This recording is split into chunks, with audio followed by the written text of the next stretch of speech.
Hello my dear friends, मैं सुदर्शन सोनी आपका अपने YouTube channel Soni genius class में स्वागत करता हूं। दोस्तों, हम बीटीसी सेकंड सेमेस्टर एग्जाम के लिए मैथ को पढ़ रहे हैं। ठीक दोस्तों, अग्रवाल सीरीज से चैप्टर नंबर 6 को हम लोग पढ़ना शुरू किए हैं। दोस्तों, इस चैप्टर 6 में जो है हम लोगों ने वस्तुनिष्ठ क्वेश्चंस को और अति लघुत्तरीय क्वेश्चंस को हमने पढ़ लिया है। ठीक दोस्तों, हमारा छठवां चैप्टर का नाम क्या है दोस्तों? समीकरण तथा सर्वसमीकरण का अर्थ, meaning of equation and identity. ठीक दोस्तों, वस्तुनिष्ठ और अति लघुत्तरीय को हमने पढ़ लिया है। दोस्तों, इस वीडियो हम लोग जो है लघुत्तरीय क्वेश्चंस को पढ़ेंगे। लघुत्तरीय क्वेश्चंस को हम लोग चलिए शुरू करते हैं। ठीक दोस्तों, चलिए सबसे पहला क्वेश्चन क्या बोलता है दोस्तों? देखिए, बोल रहा है कि समीकरण को उदाहरण सहित परिभाषित कीजिए।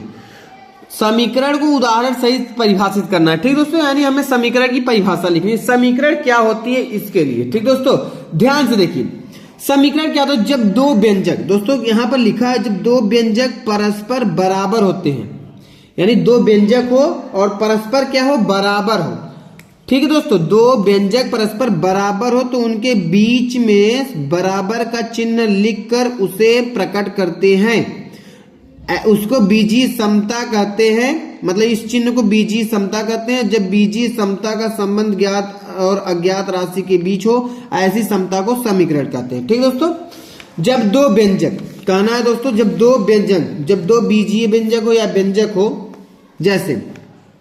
जैसे मैं लिख दिया 5x और प्लस 3 इजकल टू मैं 8 लिख दिया। ठीक दोस्तों, इसमें कहा क्या है? जब दो व्यंजक देखिए दोस्तों, एक व्यंजक ये है, एक व्यंजक ये, मान लो बराबर लगा है ना, तो बराबर के इधर वाला एक व्यंजक हो गया और बराबर के उधर वाला दूसरा व्यंजक हो गया।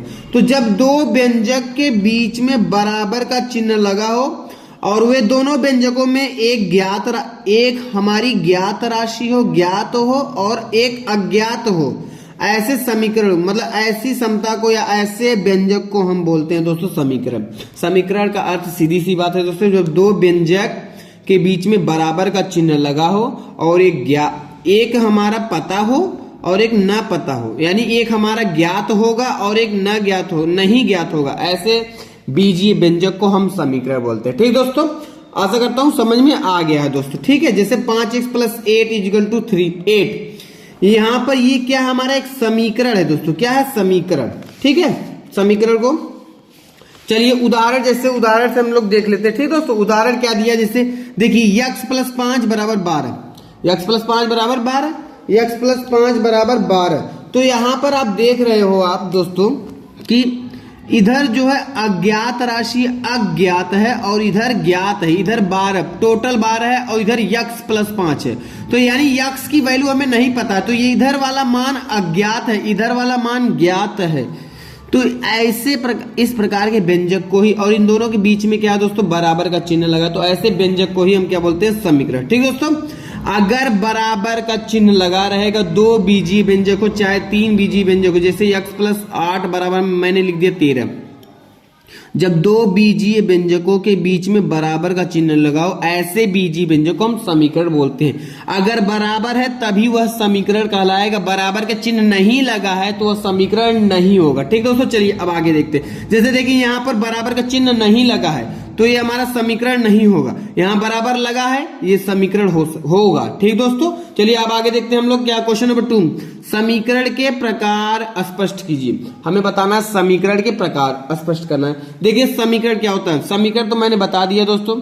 देखिए, घात के आधार पर समीकरण को 3 प्रकार में वर्गीकृत किया गया है: रैखिक समीकरण, द्विघात समीकरण, त्रिघात समीकरण। ठीक है दोस्तों, रैखिक समीकरण क्या होता है दोस्तों? रैखिक समीकरण जैसे 3x प्लस 2 बराबर मैंने लिख दिया 6। यहां पर रैखिक का मतलब है दोस्तों कि जो x y z कुछ भी जो चर होगा उसकी घात 1 हो। अगर एक घात रहेगी तभी वो क्या हो जाएगी? रैखिक समीकरण। बराबर तो लगा है तो समीकरण हो गया। घात कितना होना चाहिए? 1। जैसे मैं लिख दिया 3y प्लस 5 बराबर 9।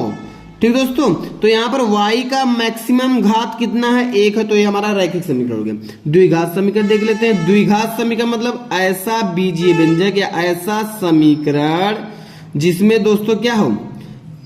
जो अज्ञात राशि है, जो चर होते हैं x y z, उनकी घात कितना हो? 2 हो। तो ऐसे राशि को हम क्या बोलेंगे? हम लोग ऐसे व्यंजक को हम क्या बोलेंगे? द्विघात समीकरण। ठीक दोस्तों, त्रिघात मतलब 3 घात होना चाहिए, जैसे 3x का cube plus 5x² plus 6 equal to 0 या 8 कुछ भी लिख सकते हो आप। तो ये हमारा क्या हो जाएगा 3 घात का समीकरण। ठीक दोस्तों, यहाँ लिखा है रैखिक समीकरण। रैखिक समीकरण का डिफिनीशन दिया दोस्तों कि सबसे बड़ी घात जो चर होते हैं, ऐसे समीकरणों में पदों का उच्चतम घातांक 1 होता है, इन्हें आगे एक चर वाले रैखिक समीकरण के रूप में लिखा जा सकता है। ठीक दोस्तों, घात 1 होगा और रैखिक समीकरण होगा, सीधी सी बात, लाइनर इक्वेशन।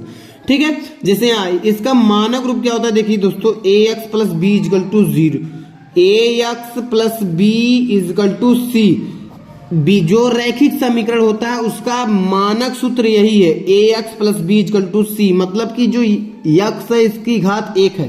ठीक है, आगे देखते हैं हम लोग। अब हम लोग आगे देखते हैं क्वेश्चन द्विघात समीकरण दोस्तों। ठीक है, देखिए यहां पर देखिए दोस्तों, एक ही चर है, यक्स ही है या वाई ही है।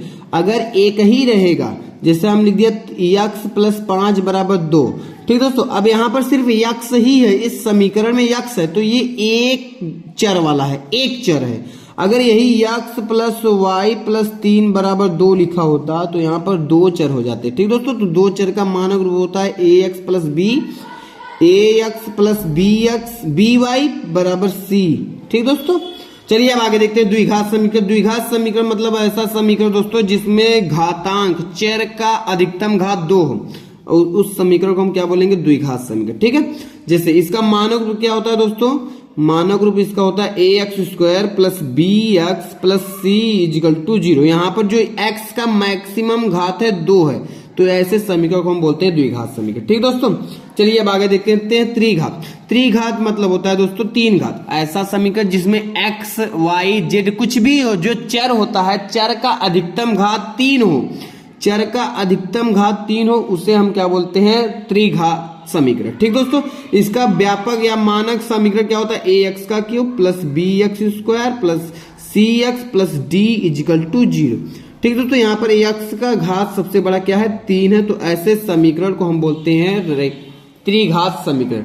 ठीक है दोस्तों, ये क्वेश्चन आपको समझ में आ गया दोस्तों। तो अब आगे हम क्वेश्चन नंबर 3 की ओर चलते हैं। ठीक दोस्तों, चलिए ध्यान से देखिए क्वेश्चन नंबर 3 क्या बोलता है, हम लोग सॉल्व करते हैं। ठीक है, क्या बोला है दोस्तों, निम्नलिखित कथनों को समीकरण के रूप में लिखिए। समीकरण के रूप में लिखना है हमें, निम्नलिखित कथनों को समीकरण के रूप में लिखना। चलिए पहला क्वेश्चन हम लोग देखते हैं, क्या बोला, x के 4 गुने में। देखिए दोस्तों, कोई संख्या x है, x का 4 गुना मतलब इसमें 4 का गुणा, x में 4 का गुणा करना है। ठीक है, आगे क्या बोल रहा है, में 8 जोड़ने पर, मतलब इसमें 8 जोड़ देंगे, जोड़ने पर 36 प्राप्त होता है, मतलब बराबर में 36 होना चाहिए। तो इसका मतलब क्या है दोस्तों, इस 4 का गुणा x में हो जाएगा, तो 4x प्लस 8 इजिकल टू 36। यानी जो हमारा ये जो कथन दिया है, जो कथन है उसको समीकरण में हमने लिख दिया। क्वेश्चन नंबर 1 कंप्लीट हो गया। ठीक दोस्तों, इसका क्वेश्चन नंबर 2 देखते हैं, क्या बोल रहा है दोस्तों क्वेश्चन नंबर 2। देखिए ध्यान से देखिए दोस्तों, चलिए क्वेश्चन बोल रहा है कि किसी संख्या के 3 गुने में से कोई संख्या दोस्तों, उस संख्या को मान लेते हैं हम लोग x, इस संख्या के 3 गुने में से, मतलब इसके 3 गुना, 3 का गुणा, x में 3 का गुणा कर दीजिए, में से 2 घटाने पर कितना आता है, 4 होता है। समीकरण में मैंने लिख दिया। ठीक दोस्तों, जो कथन दिया उसको मैंने समीकरण में लिख दिया, यही करना ही है। ठीक दोस्तों, क्वेश्चन नंबर 3 देखते हैं हम लोग। क्वेश्चन नंबर 3 क्या बोल रहा है, किसी संख्या के 1/3 में, कोई संख्या दोस्तों, संख्या मैंने मान लिया x, अब इस संख्या के 1/3 मतलब 1/3, इसका 1/3 से गुणा कर दीजिए। अब आगे क्या बोल रहा है, में 4 जोड़ने पर, इसमें 4 जोड़ देंगे, कितना आता है, 12। ठीक दोस्तों, यही हमारा क्या हो जाएगा, आंसर हो जाएगा। ठीक दोस्तों, इस x को हम ऊपर भी लिख सकते हैं, x का गुणा 1 में होगा तो x/3 हो जाएगा दोस्तों, x/3 और प्लस 4 बराबर 12। यहीं पर हमारा क्या हो जाएगा, आंसर। ठीक दोस्तों, क्वेश्चन नंबर 3 कंप्लीट हो गया दोस्तों। क्वेश्चन नंबर 4 देखते हैं। क्वेश्चन नंबर 4 क्या बोल रहा है दोस्तों, कि निम्नलिखित समीकरणों को सामान्य कथनों में बदलिए। हमें कथन में बदलना है। ठीक दोस्तों, चलिए देखते क्या, जैसे देखिए दोस्तों, p है, p-4 बराबर 7 है।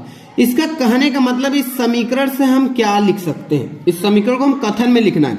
यानी कोई संख्या है, किसी संख्या p में 4 घटाने पर 7 प्राप्त होता है, यही बात लिखना है। यानी कोई संख्या p है ना, इस p में से 4 घटाए पे कितना मिलता, 7। तो यह बात को हम लिख देंगे हिंदी में, संख्या p, किसी संख्या p में से 4 घटाने पर 7 प्राप्त होता है, वही लिखा है, p में से 4 घटाने पर 7 प्राप्त होता है। पहला मैंने बता दिया, ठीक दोस्तों। क्वेश्चन नंबर 2 देखिए दोस्तों, क्या बोला, 6a बराबर 24, यानी कोई संख्या a है, a में 6 का क्या हुआ है, गुणा, तो किसी संख्या के 6 गुना, किसी संख्या का जो 6 गुना है किसके बराबर होता है, 24 के। तो यानी कहने का मतलब क्या हो गया दोस्तों, किसी संख्या है, कोई संख्या है, इस संख्या का 6 गुना किसके बराबर होता है, 24, यही बात लिख देंगे। किसी संख्या a का 6 गुना 24 होता है, यही बात को लिखना है। अब क्वेश्चन नंबर 3 दोस्तों, क्या बोल रहा है, किसी संख्या n के 2 गुना कर दिया है और 2 गुने में 6 जोड़ने पर 8 प्राप्त होता है, यही बात लिख देंगे। किसी संख्या n के 2 गुने में 6 जोड़ा जाता है तो 8 प्राप्त होता है। किसी संख्या n के 2 गुने में 6 जोड़ने पर परिणाम कितना होता है, 8 प्राप्त होता है। ठीक दोस्तों, क्वेश्चन नंबर 4 लास्ट देखिए, x बटे 4 दिया है, x बटे 4 माइनस 3 बराबर 5। चलिए क्या बोला, यानी कोई संख्या है x के पहले कुछ नहीं तो दोस्तों 1 है, तो किसी संख्या x के 1/4 मतलब 1/4 है। किसी संख्या x के 1/4 में से 3 घटाने पर 5 प्राप्त होता है, इसी बात को हम हिंदी में लिख देंगे बस। किसी संख्या x के 1/4 में 3 घटाने पर प्राप्त कितना होता है, 5। ठीक दोस्तों, द एंड। ठीक दोस्तों, मिलेंगे नेक्स्ट वीडियो में चैप्टर नंबर 7 के साथ दोस्तों। तब तक के लिए धन्यवाद।